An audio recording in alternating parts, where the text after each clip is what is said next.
Welcome to Zwide Media. If you're new to this channel, please subscribe. Don't forget to like, comment, and share. Here's a new video for today. Enjoy.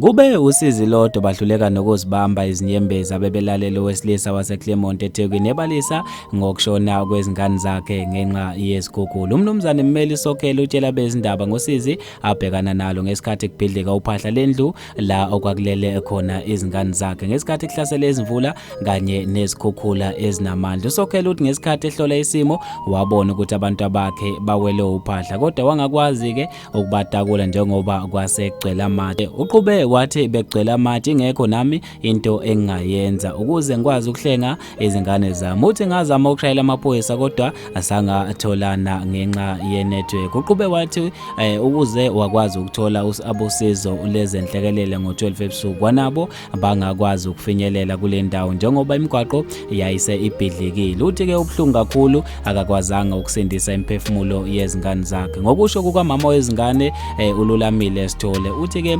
babhlungu kakhulu ngokwenzekile ukulahlekelwa izingane zabo zonke kungasasali neyodwa kodwa bayathemba ukuthi uhulumeni uzongenelela. Umongameli wezwe umnumzane Cyril Ramaphosa uhambele lomndeni ephelezelwe nguNdunankulu wesifundazwe umnumzane Sihle Zikalala nabanye ongqongqoshe. uZikalala ke nguyena owethule umengameli emndenini wakaSokhela. Uthe bazoqinisekisa ukuthi benguhulumeni bazokwazi ukubambisana nalomndeni. Bafethu ke lezi indaba ezibhlungu ngendlela emangalisayo sithi tutu kumndeni othe walahlekelwa kanye nabangani kanye nezihlobo. Mina ke njengentatheli ka YouTube sengiphuma kanje ngithi ungakhohlwa ukusilandela lekhasini lika Instagram @zwide_med.